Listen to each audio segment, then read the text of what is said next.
Hello everyone, my name is Gematar and welcome back to another episode of Amnesia, The Dark Descent.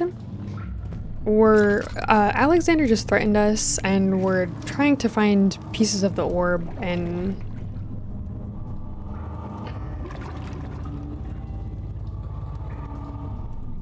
I imagine maybe there's an orb down there, but I'm not sure how to get it yet. Let's go to the other room. Hold on.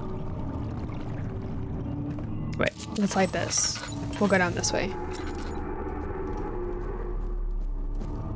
There's something else. You should hurry, Daniel. No time for sitting around. Okay, but you didn't hear what I heard. You're a good boy, Daniel, and I appreciate your comfort. But I believe you have more important things to take care of. Okay, but you didn't hear what I heard.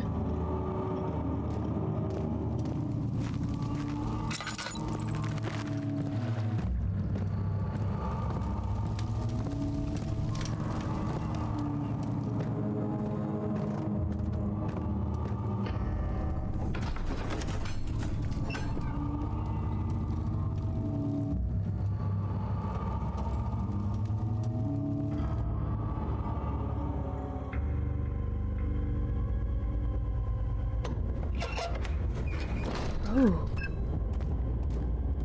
Okay. All right. This is definitely magic. How much more am I supposed to withstand? Kill me, Orphan! Kill me! This one, prepare him.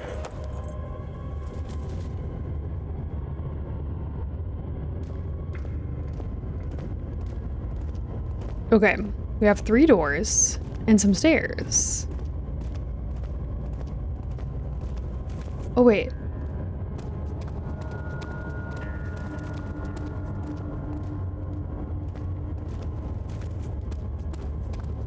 Okay. Let's go in here first. See, now these ones are pull. I can never keep track. Is it push or is it pull? Can you keep it the same? Right.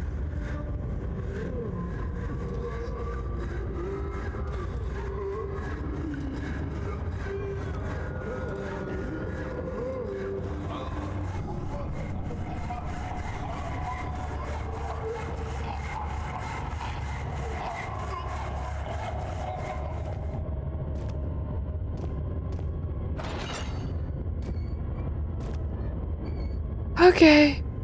That was quite terrifying. Piece of orb. Yippee!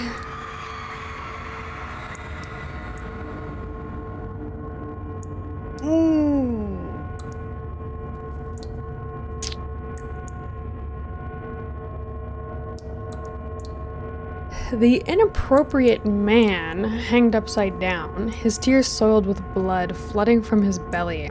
The saw between his legs had lodged itself in the hip and wouldn't move any further. The man stepped back and waited for the victim to drain. Oops.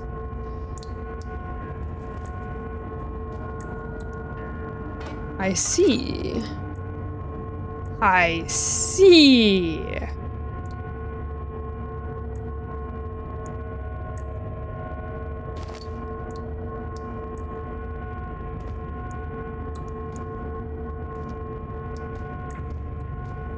Wow.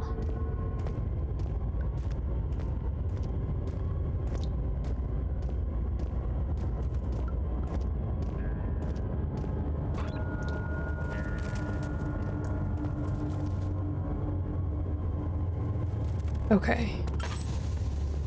Well, we're done in that. Were you in there before? I don't think you were.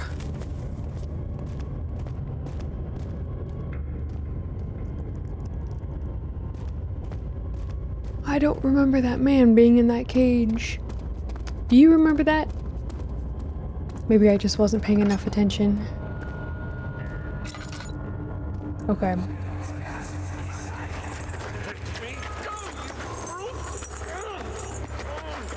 The cradle is ready.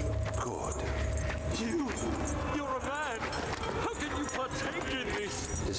right? He is one of the wicked. Don't pay his lies any attention. I'm not a bad man. It was an accident. He set a man on fire. It wasn't my fault. Why won't anyone listen? That's horrible. Of course, we are dealing with monsters here.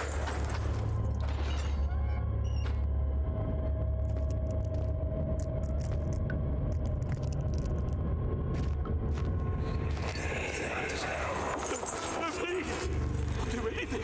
Whatever you want. Anything. I'll do anything. I'm innocent.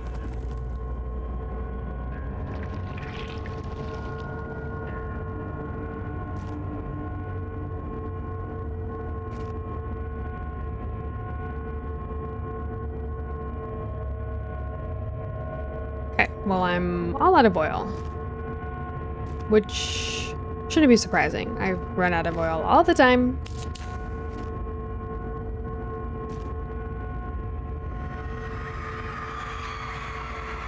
The arsonist kept crying as he was slowly lowered on and off the impaler. It didn't take much to break him. They had meant for him to die, but the torture was working beyond their expectations. It wasn't the method, it was the arsonist. He was different from the others. They could make him forget again.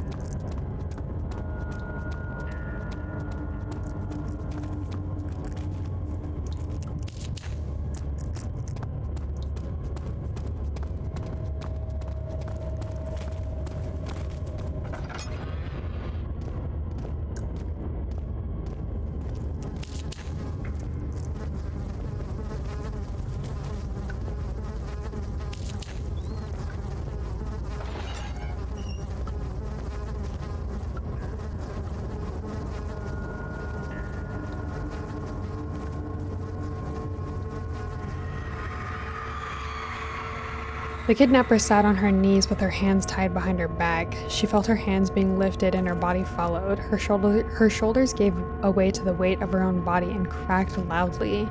The suspended woman cried hysterically as the men contemplated their next step.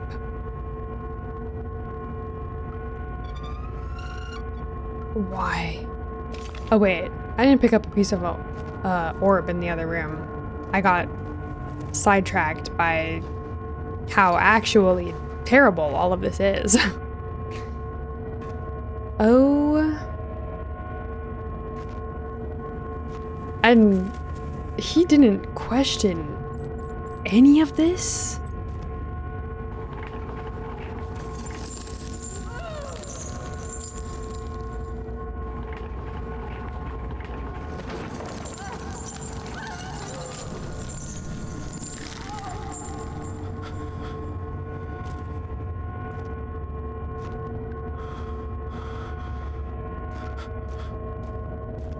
Yeah, I hope you're regretting your life choices, because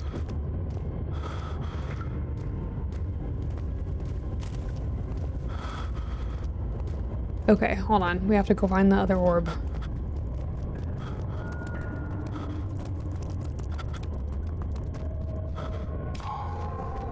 Okay, we have 3 pieces.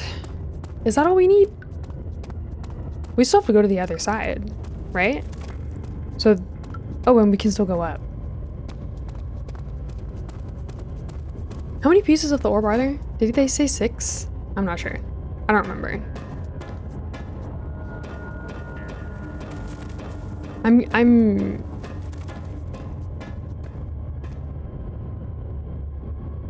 Oh, please don't tell me this leads right into this dude's study. And he could just walk down here.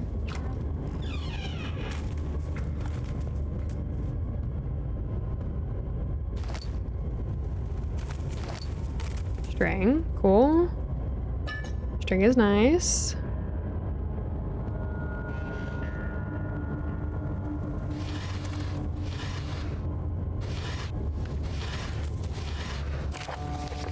Whoa. Okay, there are quite a few things to be said about torture. I'd figured that the reaction I would get from the victims would be highly individual. Thankfully, this is not the case. The humans all have a very similar approach to dealing with physical pain and the terror of anticipation. I can't stress enough the importance of restraining the victims before proceeding. Even the most timid creature can break out in fits of violence where their strength exceeds their expected prowess. If proper care has been put into breaking the victim, this should not be the problem, but it will also hinder the effect I am after.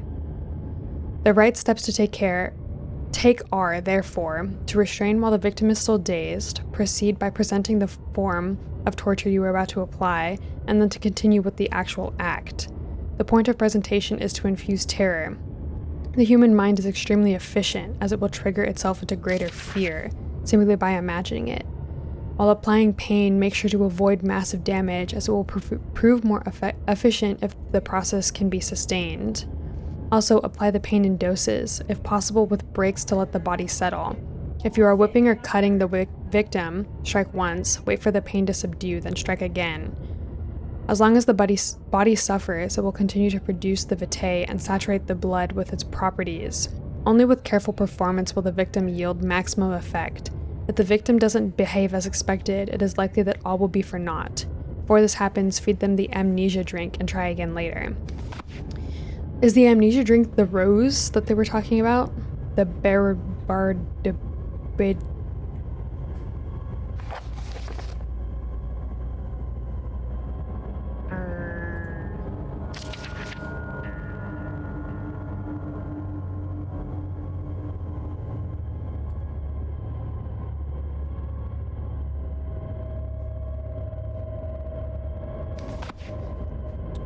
I don't quite remember what it's called, but that's fine. Is it you, my love, I miss the most, or is it perhaps myself? I know what I have become. I am not blind. I'm a monster to them, a demonic sultan perched on a dark mountaintop. There's little I can do to redeem myself. The Black Eagle fears me, and after Napoleon's defeat, it is only a matter of time before they will demand my head on a platter. I must remove myself from this land. This time it must work. If I can't return home now, I shall perish.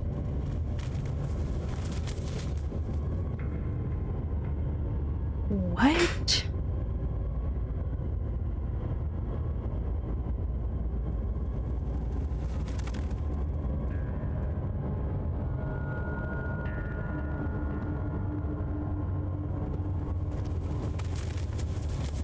I apologize if you heard a very loud crash.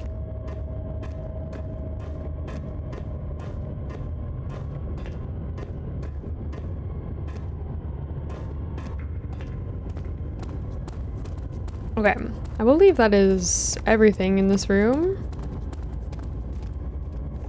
Now we go to the other side.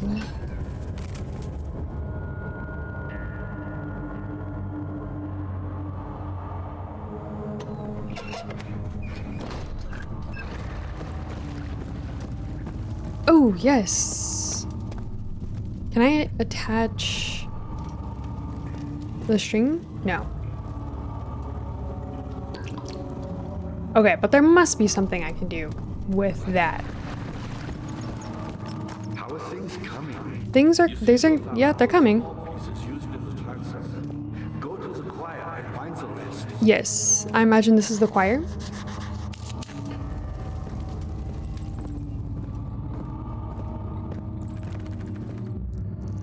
Okay, you don't have a torch on you. Great.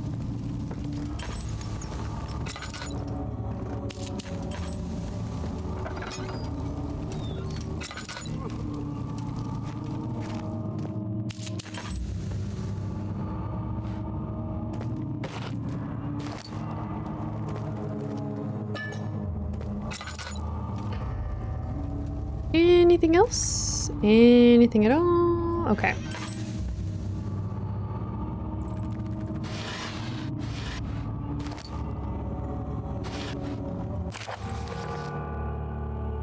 Wire taunts me from the other side. I trusted him with my true reason for my efforts, and still he insists on me releasing Agrippa.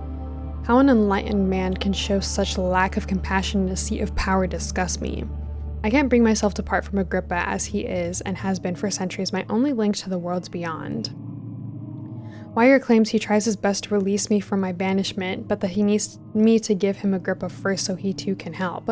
If he could guarantee my success, I would happily oblige, but how am I to part from him if my return might be denied? I know what they are capable of. I have seen their deception. Optimism is a most hopeless feeling, but I must retain it. I shall prepare for his release. To release Agrippa without killing him, Wire told me to feed him a tonic made from a paralyzer, vitae, and Tampter. The poisonous fungi should work as a paralyzer if I can find the internal gland from a large specimen. The Quire seems to be a fertile grounds for this sort. I should then be able to extract its contents with the proper tools. The vitae could be extracted as usual from any agonized human victim's blood. I just need large amounts to distill it properly. Remember to collect this during the next torture session. Tampter, on the other hand, will prove more difficult. I don't think it exists in this world. Simply writing the word with these letters looks wrong. I believe it's a property of the secretion and the water-dwelling Karenk. I will have to address Wire with this, as he will have to supply me with a host.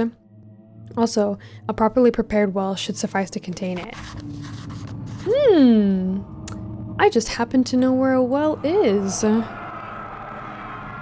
In court, the Order of the Black Eagle spew their politics at each other while I sit quietly in place, willfully forgotten. Once in a while, someone will notice me and lose themselves in a silent cower before regaining their senses. They all know I am the one and the same Alexander who helped their fathers and grandfathers to found this great order. I've seen them take their fathers' places, and they too will grow old and pass away, while I remain the same, aged not by time, but by anguish.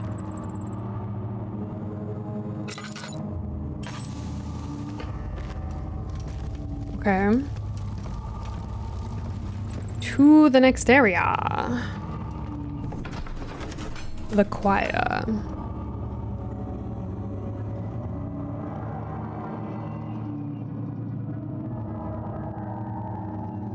Okay, Damascus Rose.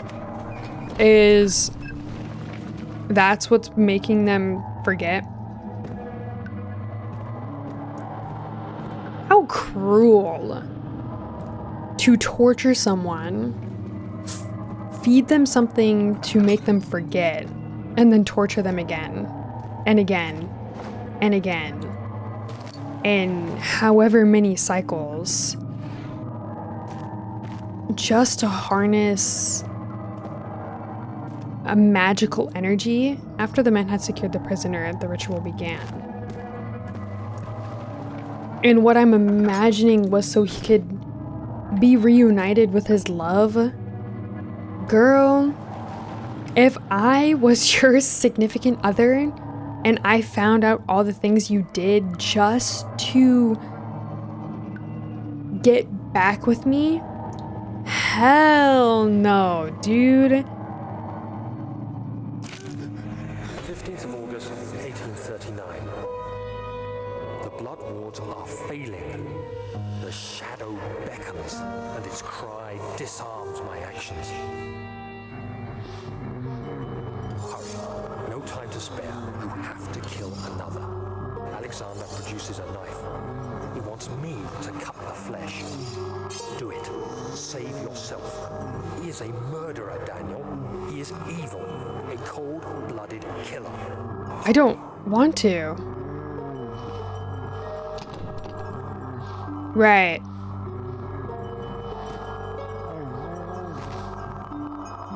Oh gosh. I apologize. Alexander, you must let me be. I have to concentrate. Take the man, cut the lines, cut the flesh, watch the blood spill, let it come.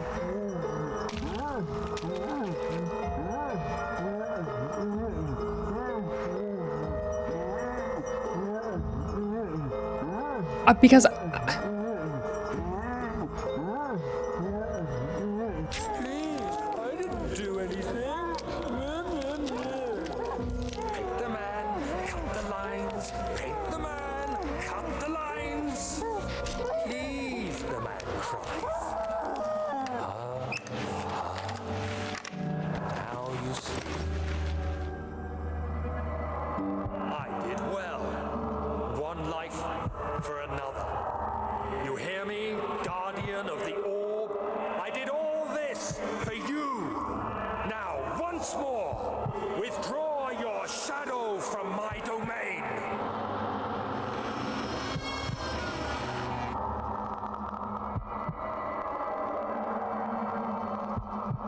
Oh, buddy.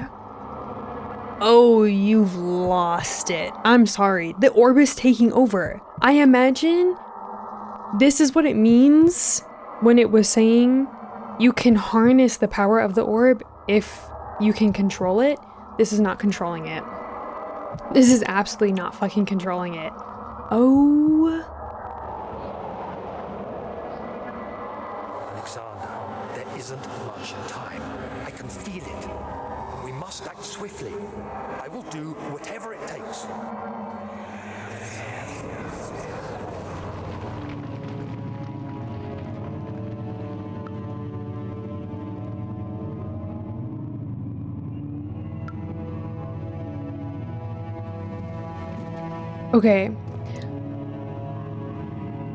Okay, so earlier I said there must be multiple Daniels, but I guess there could be one Daniel and then he just keeps drinking the bottle, the like forget me potion, which I imagine is the rose, which was also mentioned in the very first episode. Whenever I found the first note, he was like, oh, I'll forget once I write this. But like, how would he have gotten out of the castle? I don't know. Okay. There's a lot bouncing around in my brain right now. And I'm not too sure.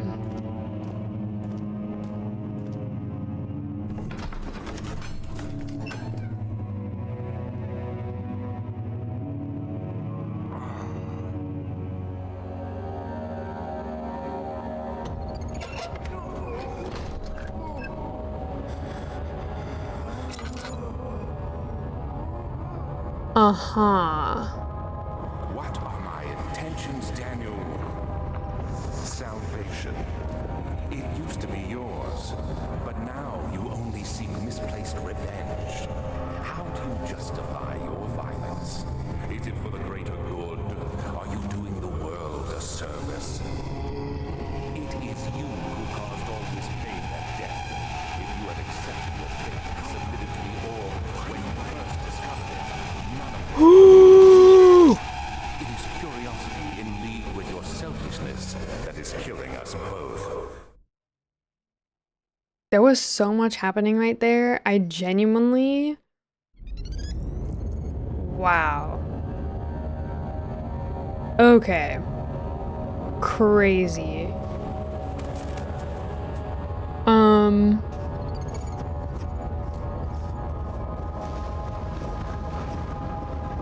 Like, I knew he was coming, but I also couldn't freaking focus on what Alexander was trying to say while also listening to the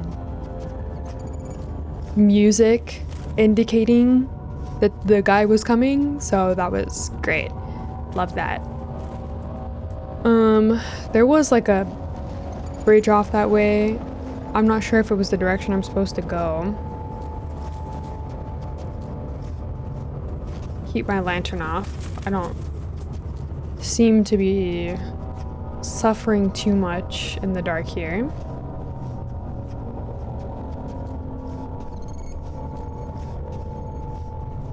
Ah, bones. Love it. We love to see it. Also, I'm sorry, this is the main hall.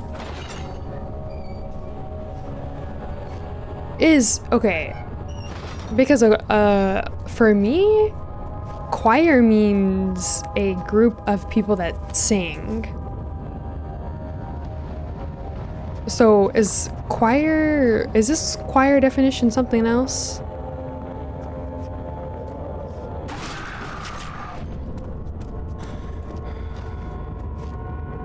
Oh, that was fucked. That was so fucked up. Oh wait, hold on. I'm looking up the definition of choir.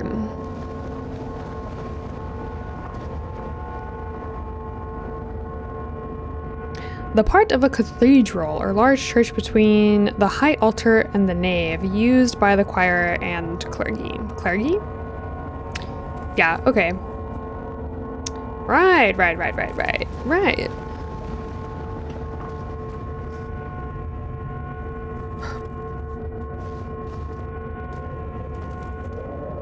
You don't want me to step in there, do you? Because I won't. The fortress stood absolutely still. The casket had been closed, but a faint light made its way inside. A myriad of spikes pointed at him, glittering as they waited for his body to slip just for a moment. His knee jerked, and he felt blood trickle down his leg. In pain, his head fell slightly forward. It took him a while to realize his eye had ruptured and begun to leak. Ugh. Gag. Disgusting. Ugh. Okay, well, before we go any further, I'm going to end this episode here, so I hope you're all enjoying, and I will see you all next time. Bye-bye! Mwah.